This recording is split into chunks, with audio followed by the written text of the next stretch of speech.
think I fell in love with a genie once. I think he was.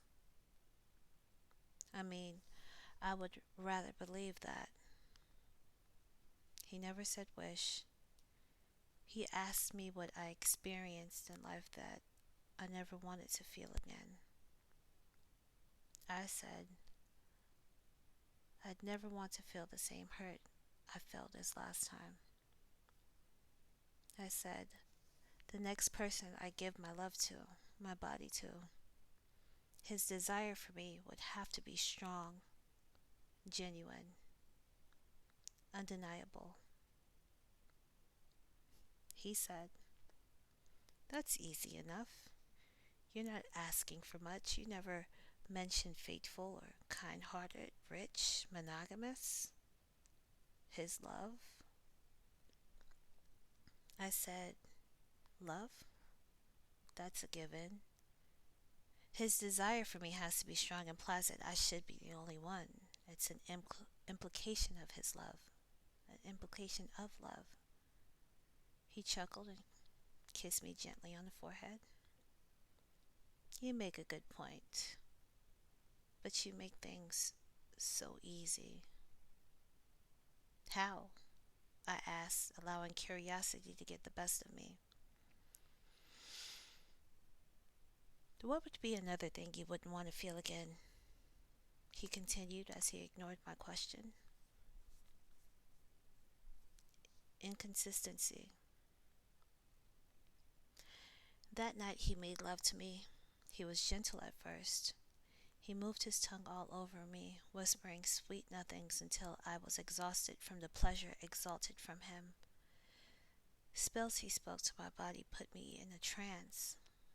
I fell asleep so peacefully. When I awoke, he was gone. All that remained of him were the memories I played in my head that morning, that afternoon, that night. He sent a text that night to let me know he was thinking of me. The next morning, he sent a song that reminded him of me. He called the following day to discuss how his day had gone. He asked me if I wanted to see him again because he wanted to see me, and me only. When he arrived, he brought with him a dozen roses. That night, he made love to me. Again, he let his tongue taste my skin. He rubbed his fingers in my scalp and on the temples of my head. The next morning, I awoke and he was gone. This continued for several months. I was happy and fearful, afraid that whatever world that I was now living with him would eventually fade away and I would awake in an asylum holding on to him, but realistically clinging to myself like a crazed lunatic. I fell deep in love with him. This experience of him was something I only read about. On our year anniversary, I woke up alone. It was quiet, it was dark. I lay on my back, unable to turn. It felt like I wasn't breathing. I managed to see a dim red light towards the end of the room I was in. I lifted my head to see what it was, but I couldn't sit up. The room was small. However, it was big enough to see that this room wasn't a room but a casket. He appeared, this genie, my genie. He was still handsome even with his sinister smile. Hello, beautiful. Where am I? I've given you a year of what you wanted.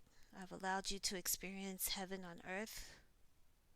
We are no longer on earth, he explained very calmly. Okay. This was all I could manage. My head swarmed with so many questions I couldn't organize my thoughts fast enough to articulate a sentence. Do you have anything you anything else you want to say? I thought about it deeply. My mind flashed back to us several times. I really enjoyed him. I couldn't think of one thing I wanted to complain about, but I could think about all the things I would miss. Thank you. Aren't you angry? Don't you want to hurt me? He asked incredulously. He was perplexed by my reaction. No. Why? You loved me for a year. You gave me honesty, consistency, monogamy, hope. You restored my faith and love. You can't understand how damaged I was where I came from. Your love was absolutely enough. For that, I am grateful. Thank you. I managed to smile. A tear slid out of my left eye, and I laid back down ready for this afterlife. Now, my reaction forced a quiet in him, my genie, the man I was in love with for a year, the man I began to trust again. The box I was in began to evaporate. I could hear voices sobbing, hymns being sung by a choir, and I could see light again. And in that light, as I stood in a room that housed my body, I saw people walking up to my casket, expressing their farewells and their love for me. And I heard testimonies on the differences I made in their life. And it was at that point that I realized that I was loved, and that the love I was seeking was different. It was surface love, a love driven from ego on what I thought I deserved. And I turned back to look at my genie again, and I offered him my hand, almost pleading. I asked, "Take me to my final destination." He turned his back to me. "This is it," he said as he walked away.